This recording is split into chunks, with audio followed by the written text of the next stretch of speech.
இந்த காணொளிக்கு உங்களை அன்புடன் வரவேற்கிறோம். இன்றைய காணொளியில் திருக்குறளின் ஆழமான பொருளை ஒரு எளிய கதையின் வழியாக புரிந்து கொள்வோம்.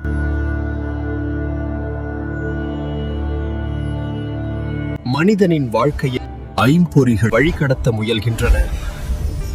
கண், காது, மூக்கு, நாக்கு, உடல்.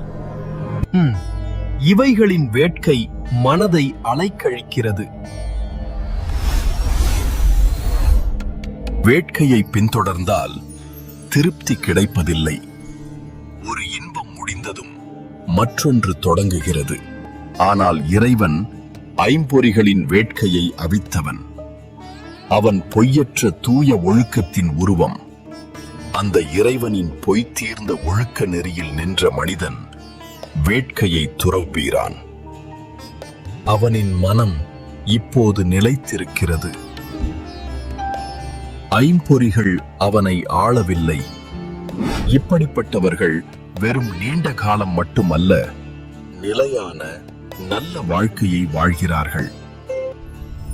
ஐம்பொறி வேட்கைகளை அவித்த இறைவனின் பொய்யற்ற ஒழுக்க நெறியில் நின்றவர்கள் நிலை பெற்ற நல்வாழ்க்கையை நீண்ட காலம் வாழ்வார்கள்.